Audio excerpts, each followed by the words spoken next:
Mahinyila, karibu sana uzungumze na wananchi wa Shinyanga. DJ, tumlete mwenyekiti wa vijana taifa.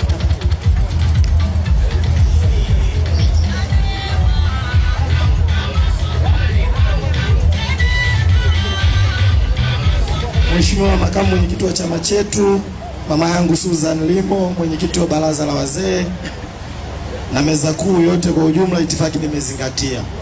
Watu wa Mwakitorio, nikiwauliza ngumi ziko wapi tusalimiane, naomba mseme hizi hapa. Ngumi ziko wapi tusalimiane? Pale nyuma, ngumi ziko wapi tusalimiane? Peoples! Peoples! Anayezungumza kwa sasa anaitwa Deogratius Cosmas Mahinyila, ni mwenyekiti wa baraza la vijana wajanja kabisa, vijana wa Chadema, tunaitwa Bavicha. Mimi kitaaluma ni wakili wa mahakama kuu na mahakama zilizo chini yake. Sasa kwa sababu ya muda, naomba nizungumze mambo mawili. Jambo la kwanza, hakuna kazi yoyote niliyokuja kuifanya Mwakitorio zaidi ya kuwasanua. Hebu semeni kutusanua. Nimekuja kuwasanua. Jambo la kwanza, mimi natokea mkoa wa Dodoma. Mkoa wa Dodoma una mawaziri. Kwenye serikali hii ya Chama cha Mapinduzi, mkoa wa Dodoma una mawaziri zaidi ya 4, karibia 5. Mkoa wa Pwani una mawaziri karibia 5. Nyie mkoa wenu wa Shinyanga, Geita, hapa Shinyanga nyie mna waziri, mna manaibu waziri. Manaibu waziri hawaingii kwenye baraza la mawaziri. Nimekuja kuwafanyaje? Kuwasanua. Kwa hiyo Rais Magufuli angalau kidogo alikujali mkoa wa Shinyanga na kanda ya Ziwa, alifanikiwa hata kuwachagua mawaziri. Nyie watu wa Shinyanga mna dhahabu, mna madini mengi, lakini waziri wa madini, Waswahili wanasema mpende anayekupa, lakini waziri wa madini, Waswahili wanasema mpende anayekupenda, asiyekupenda choli ya serikali. Niwaulizani nyie watu penda, asiyekupenda choli ya serikali. Niwaulizani nyie watu wa Shinyanga, hapa Shinyanga kuna chuo kikuu kinaitwaje? Hakuna, si ndio? Nyie Shinyanga hapa mnayo hospitali ya rufaa. Inaitwaje? Hospitali ya rufaa mnayoitegemea ni hospitali ya Bugando, nayo sio hospitali ya serikali, ni hospitali mali ya kanisa Katoliki. Kweli kabisa.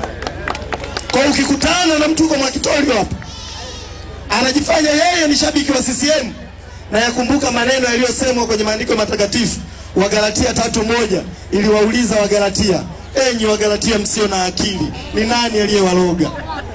Ukikutana na mtu wa Mwakitorio anaishabikia CCM, muulize, ewe mwana Mwakitorio mwenzangu usiye na akili, ni nani aliyekuloga? Nyie watu wa Mwakitorio kila siku mnalalamika, mnaporwa maeneo yenu ya kuchimba. Nyie watu wa Mwakitorio mnalalamika kila siku uonevu wa serikali hii, mabarabara yenu ni mabovu, huduma za afya ni mbovu, kila kitu ni kibovu.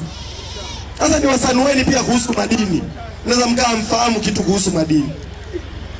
CCM na serikali yake inayo mpango wake, ilikuwa inauita Vision 2030.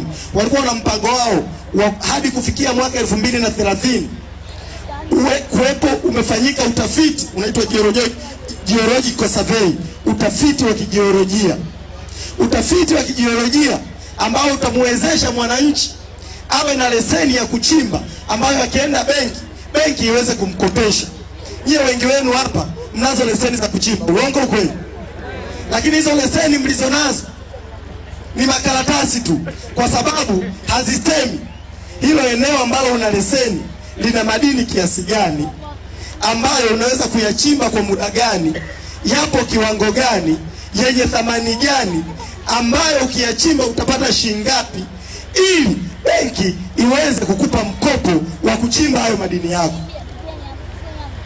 Sasa kwa sasa hivi ni 16% tu ya maeneo ya uchimbaji Tanzania nzima ambayo yamefanyiwa utafiti ambao unaweza kukopesheka na benki. CCM haitaki. Kwenye huo mpango wao wa mwaka 2030 walikuwa wanasema angalau 50% ya maeneo yenu ya uchimbaji yawe yamefanyika utafiti huo wa kijiolojia utakao kuwezesha wewe ukienda benki ukakopeshwa. Hawa wa China mnaosikia wanachimba haya madini yenu, wao wanayachimba kwa sababu wana mitaji. wanakuja na bilioni 1, wana mitaji.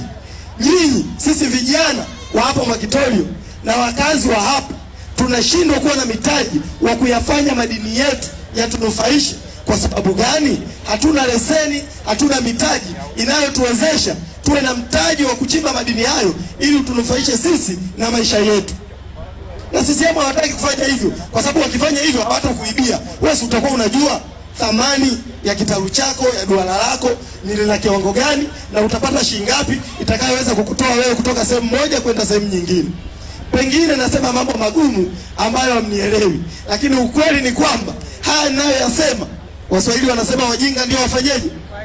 Ndio wali wao. CCM na chama chao wanatamani kuna vitu msiwe mnaelewa, ili waendelee kuyatumia madini yenu, ili waendelee kutumia madini yetu ambayo Mwenyezi Mungu alitupa bure. Waendelee kuyatumia hayo madini ya wanufaishe wao na familia zao. Sasa tufanye nini ili tuepukane na haya yote? Huu ugumu wa maisha mlionao sio laana kutoka kwa Mwenyezi Mungu, sio mpango wa Mwenyezi Mungu. Na waangalia hapa vijana wenzangu wengi, nikiangalia sura zenu na sura ya Dr. Slaa, naona Dr. Slaa sura yake inaonekana ni kijana kuliko kijana wa Mwakitorio mwenye miaka 19-20. Mmepigika kinoma, na mmepigika kwa sababu CCM inafurahia huo umaskini wenu, imewafanya muwe maskini. Ukikutana na mtu wa Mwakitorio anaishabikia CCM, muulize, mwana Kitorio mwenzangu usiye na akili, nani aliyekuroga? Kwa CCM ile inachowasaidia.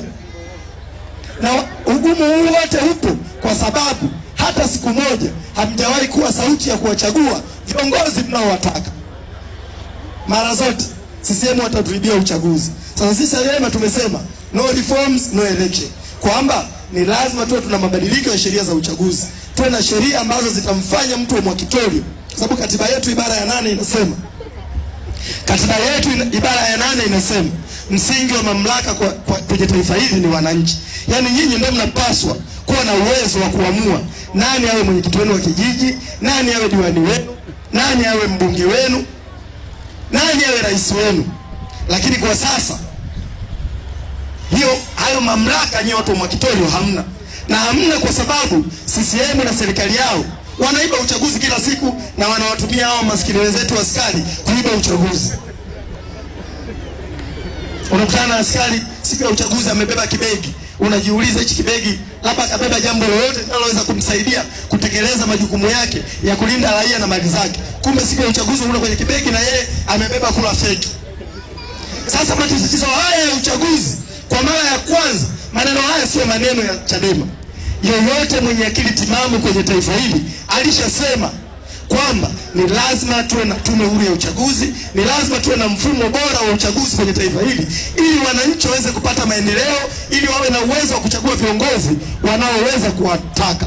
Maneno haya kwa mara ya kwanza yalisemwa mwaka 1991 na tume ya Jaji Francis Nyalali. Alisema kama tutaingia kwenye mfumo wa vyama vingi, ni lazima kuwepo na tume huru ya uchaguzi. Hii tume ya sasa iliyopo ni tume ya chama kimoja.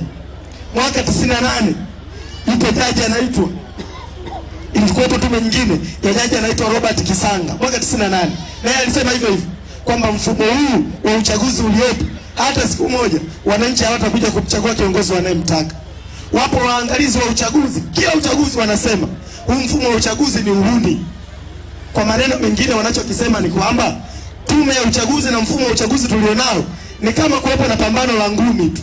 Baba yako wewe anapigana na baba wa mwenzako, halafu kwenye hilo pambano la ngumi ikatokea baba yako akala chemba kidevu, akala ngumi ya kidevu baba yako, afu wewe ni refari, utafanyaje?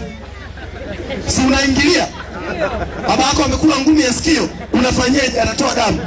Ukiwa refari wewe unafanyaje? Unaingilia. Sasa tume ya uchaguzi tulionayo ni tume ya rais, kuanzia mwenyekiti wa tume ya uchaguzi ya taifa mpaka hawa wakurugenzi mpaka watendaji wa vijiji na kata. Sasa mtendaji wa kijiji na mtendaji wa kata wanasimamia uchaguzi kwenye level ya kijiji na kata. Unategemea watamtangaza Chadema ameshinda? Hapana. Mwaka 2013 ipo tume nyingine ya Jaji Warioba, na yenyewe ikasema hao wote ninao watajieni, sio wana Chadema, ni wana CCM. Warioba naye akasema hii tume ya uchaguzi ni tume ya kihuni. Ni lazima ibadilike ili Watanzania wawe wana uwezo wakimchagua mtu anayetaka awe kiongozi wao, tume mtangaze kuwa ni kiongozi wao. Na Warioba naye wakamkatalia. Mwaka 2019 Mzee Mkapa aliandika kitabu chake My Life My Purpose, na yeye kwenye kitabu chake alisema mfumo wa uchaguzi wa nchi yetu hauwaruhusu wapinzani kutendewa haki. Ndugu zangu, watu wa Mwakitori, sio tu hawa watu na hizi tume zilizochaguliwa na CCM, hata sasa wamejitokeza Baraza la Maaskofu Katoliki na lenyewe limesema kwamba huu mfumo wa uchaguzi uliopo ni lazima urekebishwe ili Watanzania, watu wa Mwakitori wawe na haki, wawe na uwezo wa kumchagua mtu ambaye wataamini ataweza kutetea utajiri wao wa madini walionayo, wataweza kutetea maisha yao. Baraza la Maaskofu na lenyewe limesema. Wamesema Waislamu, wamesema wazee maarufu. Kuna mzee anaitwa Butiku, alikuwa ni katibu wa Mwalimu Nyerere kwa miaka mingi sana, na yeye amesema ni lazima kuwepo na mabadiliko ya sheria za uchaguzi. Amesema mzee Warioba, mnamfahamu, wote wamesema kuwepo na mabadiliko ya sheria za uchaguzi. Sasa hawa CCM, kama watu wote hawa, kama mapesa yote hawa waliotumia kwenye tume mbalimbali, mpaka viongozi wa dini wamesema kuwa kuna marekebisho ya sheria za uchaguzi, CCM hawataki. CCM wanahitaji nani aseme ili waamini tunapaswa kuwepo na marekebisho ya sheria za uchaguzi? Si shetani? CCM wanahitaji shetani aseme no, wabadilishe sheria za uchaguzi kwenye taifa hili, kwa sababu kila mtu keshasema. Sasa sisi tumekuja kuwaambieni watu wa Mwakitori, hatujaja kuomba kazi kwenu. Mimi kitaaluma ni wakili wa mahakama kuu na mahakama zilizo chini yake. Ningeamua kuwa chawa, ningekaa huko nikafanya kazi zangu, nikapata na mimi hela za kuendesha maisha yangu na familia yangu. Lakini Mwalimu Nyerere alisema msomi wa maana ni yule anayetumia elimu yake sio tu kwa manufaa yake yeye mwenyewe, bali aitumie elimu yake kwa manufaa ya jamii yake. Sisi tumekuja Mwakitori ili tutimize wajibu wetu, na siku ya mwisho tusije kuchomwa moto, kwa sababu mimi naamini Mungu yupo, na siku ya mwisho nitakuja kuulizwa, wewe ulisoma, ulitumia elimu yako kwa manufaa ya nani? Mimi sitaki kufa kama ng'ombe, kwa sababu binadamu ambaye atakufa alafu watu wasimkumbuke kwa chochote, kwa kutetea haki za watu wengine, huyo binadamu hana utofauti na kuku, hana utofauti na punda. Kwa sisi tumekuja kwenu kutimiza wajibu wetu na kuwaambieni ukweli. Kwa hata nikiondoka hapa mkasema kale kadogo kalikuja hapa kalikuwa kanajifanya kanatusema, mtajua wenyewe. Mimi nimekuja kutimiza wajibu wangu, kwa sababu ukweli ni mchungu. Ukweli ni nini? Ni mchungu. Sindano inauma, lakini ili upone ni lazima ingie mahali fulani mwilini mwako. Kidonge ni kichungu mdomoni, lakini ili upone ni lazima ukimeze. Kwa hiyo niwaombe sana ndugu zangu wa Mwakitori, iungeni mkono Chadema, na sisi Chadema tumesema mwaka huu kama noma, wacha ikawe noma. Kama hakuna mabadiliko ya sheria za uchaguzi, msikubali uwepo uchaguzi kwenye taifa hili, kwa sababu ukiwepo huo uchaguzi, CCM itawachagulieni wahuni wawe viongozi wenu, na wahuni hao maisha yenu hayatakuwa kipaumbele kwenu, hayatakuwa kipaumbele kwao. Mara baada ya kusema hayo, maneno yangu haya kama mjaelewa leo, naamini mkilala usiku mtayaelewa, na msipoyaelewa nyinyi, wajukuu zenu na watoto wenu watakuja kuyaelewa siku moja na watayafanyia kazi. Mungu awabariki sana. Asante sana mwenyekiti wa vijana. Na sasa na Mwakitori imenyang'anywa maduara. Tulienda namba 2 hapo muda kidogo. Watu wanalia, watu wanateseka. Wamenyang'anywa maduara hao, wamepewa Wachina. Changamoto zote leo mtapata kwa mheshimiwa atakayesimama hapa, kazi yatakayozungumzwa hapa. Makamanda Peoples. Asante sana. Peoples. Kwa haraka sana, mheshimiwa Sosoku. Kwa dakika 2 tu uje usalimie. Kwa dakika 2 tu, wakati Douglas naye kwa dakika 2 ujiandae. Alafu ni mruhusu dada yangu Brenda haja endelee na itifaki. Kwa dakika 2. Naomba mnilindie muda, tupo nje ya muda. Mwakitori, habari ya jioni. Assalamu alaikum. Mlimhola. Mlitiza. Hebu tusalimiane watani zangu wa Sukuma. Tusalimiane. Peoples.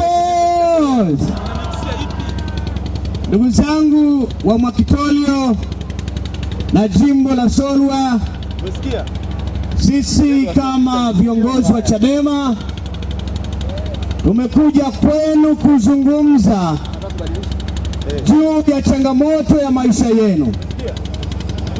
Ninatambua kwamba nyinyi pata ardhi ambayo haipasi kuwapa umasikini.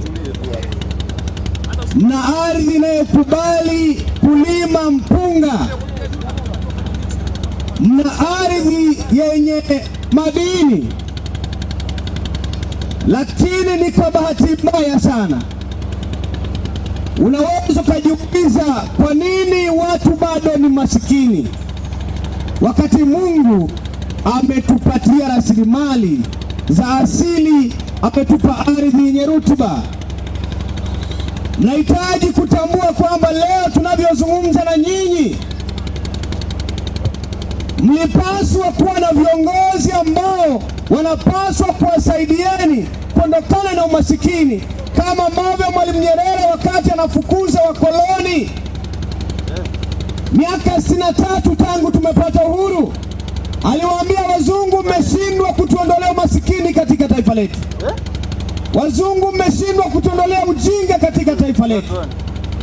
Wazungu, mmeshindwa kutuondolea maradhi katika taifa letu. Maadui wakubwa watatu wanaumiza taifa letu kwa sababu nchi yetu na kila aina ya rasilimali. Ondokeni na sisi tujiongoze. Lakini miaka 63 tangu tumepata uhuru, nyinyi Mwakitolio mna dhahabu. Badala ya dhahabu kubadilisha maisha yenu, dhahabu imekuwa ni kichomi, na leo mnasema kwamba mnafukuzwa kwenye maduara, mnakwenda kuwa ni wakimbizi katika ardhi yenu kwa sababu ya hao manyang'au wa kijani kwa miaka 60 tangu tumepata uhuru. Kwa tambueni, adui yenu namba moja ni CCM, na CCM hawana mpango wa kubadilisha maisha yenu. Sanukeni Chadema, tunatambua kwamba nyinyi kama Watanzania wenzenu katika mazingira haya, ili tuweze kutumia rasilimali vizuri, ili ardhi yetu iweze kuondokana na umasikini, tunahitaji kupata viongozi. Lakini kwa sababu mifumo ya uchaguzi imeharibika katika nchi yetu, ndio maana Chadema hatuwezi kukubali kuendelea kusukumwa kama makondoo. Sisi sio ng'ombe, sisi sio mapunda. Kila chaguzi wanatuibia kura. Wananchi mkipiga kura, kura yenu inakosa thamani. Leo tunavyozungumza na nyinyi, mwaka huu kuna uchaguzi mkuu, uchaguzi wa udiwani ambao walipaswa kusimamia maisha yenu, uchaguzi wa bunge anakwenda Dodoma kuzungumza juu maisha yenu. Rais anapaswa kuwa mfariji namba moja, lakini CCM wameshindwa. Leo viongozi wa serikali zote nchini wapo CCM, lakini matatizo wa Tanzania hayajabadilika.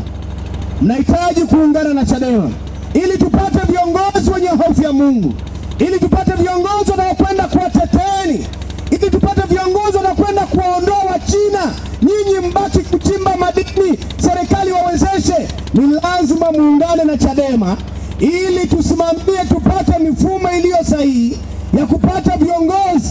Wananchi mkichagua mbunge wa Chadema aweze kutangazwa, mkichagua diwani wa chama kingine ama rais wa chama chochote kile, lakini ikiwa ni kwa haki, basi wananchi wakifanya maamuzi, baadaye mkianza kuumizwa msilalamike.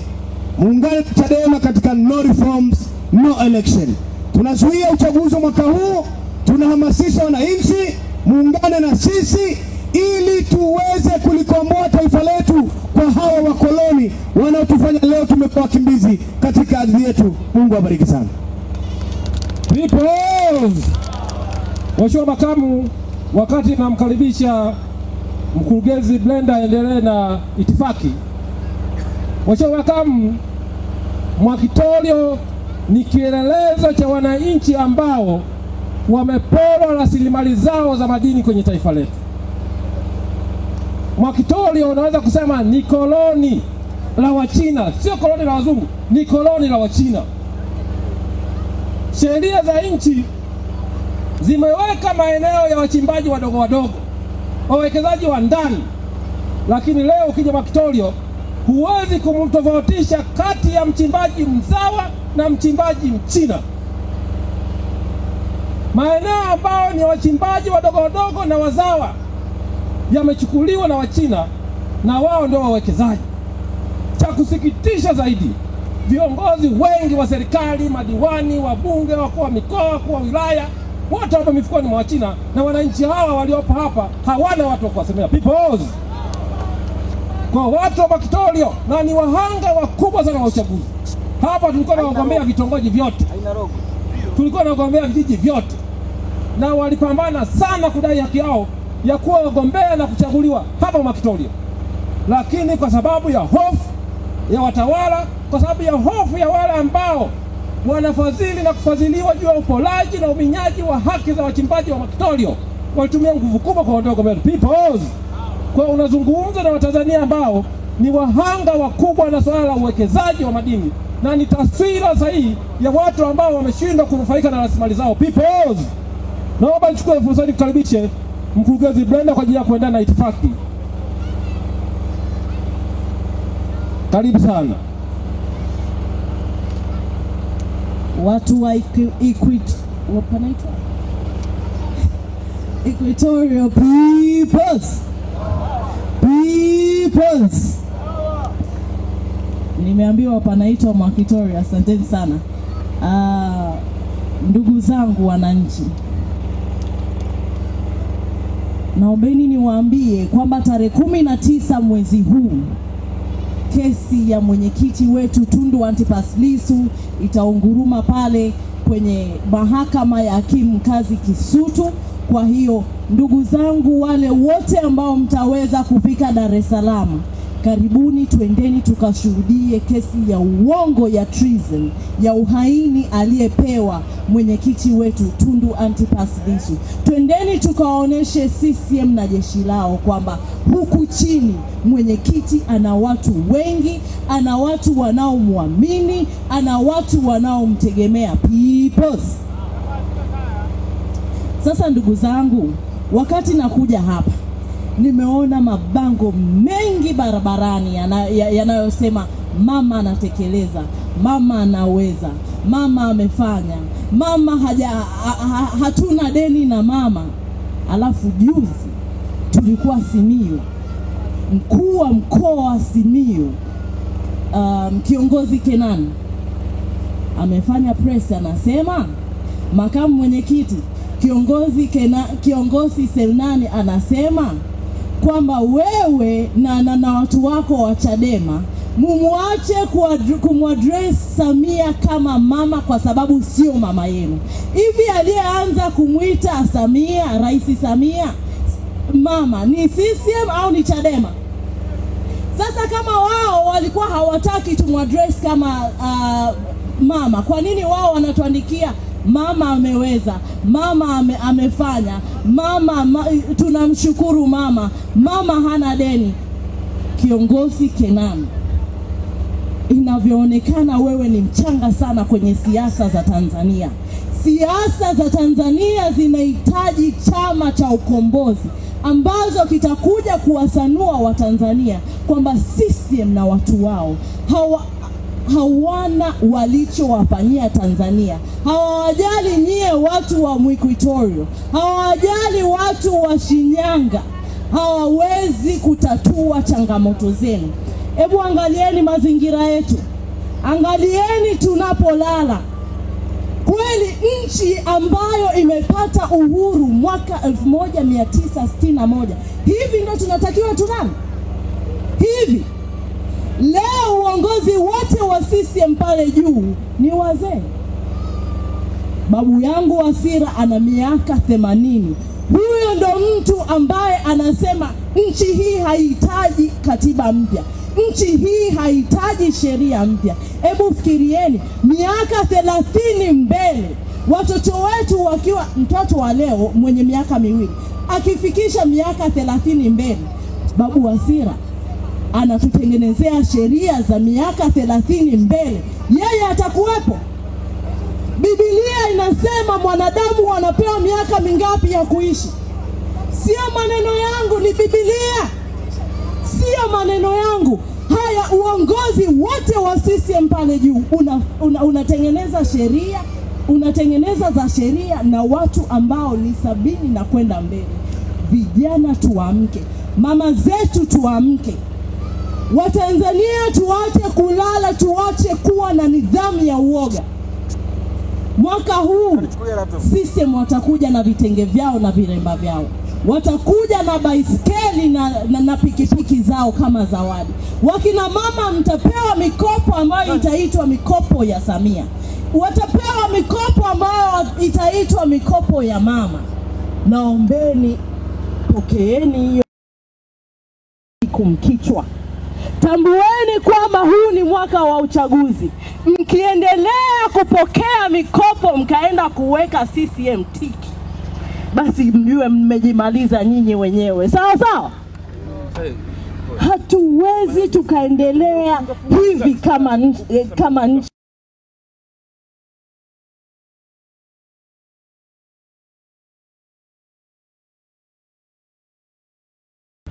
Haya sio maisha ya Watanzania.